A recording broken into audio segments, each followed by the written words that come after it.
And we got some not so great news this weekend, Alex. Honestly, a lot of not so great news. Brickhouse Brown passed away. The father of Trevor Lee passed away. And to WWE fans, they'll know a little bit more than those names. Nikolai Volkoff, Grandmaster Sexay, Brian Christopher, Brian Lawler, both passed away this weekend. Brian Christopher's in particularly disheartening fashion. What were your thoughts when you heard of these passings this weekend?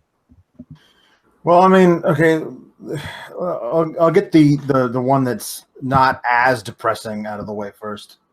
Nikolai Volkoff to me was always just a heat magnet. I mean, obviously in the 80s during the height of Reagan era Cold War policies and stuff like that, this guy coming out and requesting that you stand in silence as he sings the Soviet anthem. I mean, it's great. He's him and Iron Sheik. It's a throwback, but I love the idea that, like, if that guy wasn't who he was in the 80s, I don't think we ever get peak Rusev riding out on a tank. You know what I mean? Like there's an absolute through line from that character and what that guy was in the mid 80s to that, and like the foreign heel thing. Like, very few people that better than Nikolai Volkoff. And it's sad to hear of his passing, but I mean, Grandmaster Sexay, like, I was a Too Cool mark back in the day. Like, a lot of people were. They were very overact. They were so much fun. Like, and the whole thing is, like, I didn't believe for a second they were any good. Like, I mean, like, I liked his leg drop was fine, but Scotty 2 Hotty, come on. It was just like their whole presence. And when they got together with Rikishi, like, it was this wonderful, complete mismatch, opposites attract kind of a thing that you never thought was going to work, but it totally worked. The thing that was been tweeted over Twitter is the clip from the Royal Rumble. I forget what year it was, where it wound up. The three of them were in the ring together. 2000, and they brought out the 2000, and they brought out. I mean, I was watching that live, like on pay-per-view with friends, and when they brought out the sunglasses and the lights went down, we popped on the couch just like everybody in that arena did. It was a huge thing. And I mean, it's just so tragic where somebody can go from that, like tens of thousands of people in that arena screaming for you in that kind of a way that is what that is. And to, less than 20 years later, to a point where there's, it's horribly tragic. Nikolai Volkoff. I'll save the anecdotes for Jimmy. He was more Jimmy Van's time, and I know Jimmy Van's heard plenty of stories about him, so we'll talk about him at length on the Listen Your Boy on Wednesday. Also, I'll share a little story about him. It ties in recently.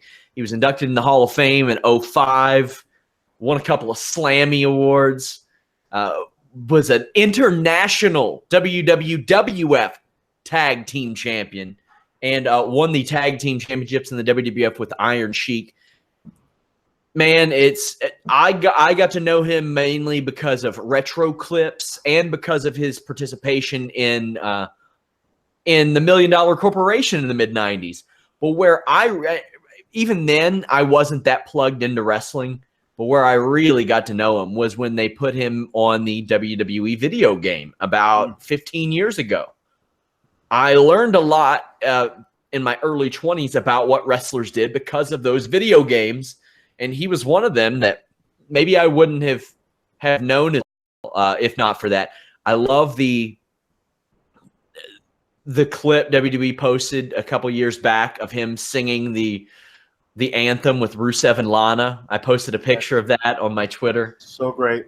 And it's a rough one. He's a rough one to lose. He's 70 years old, which, man, still seems too young.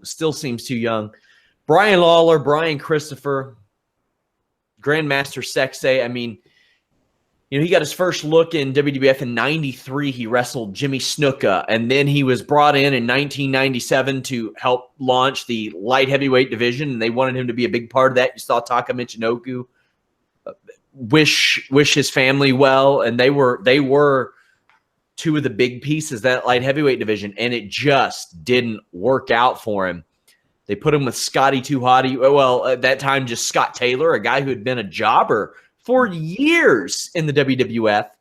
And, you know, their gimmick was that they were awfully physical with one another, and it was going down that path. And I believe one of them got hurt, and when they came back, they just had an awesome gimmick. They had the Too Cool gimmick, and they added Rikishi to it.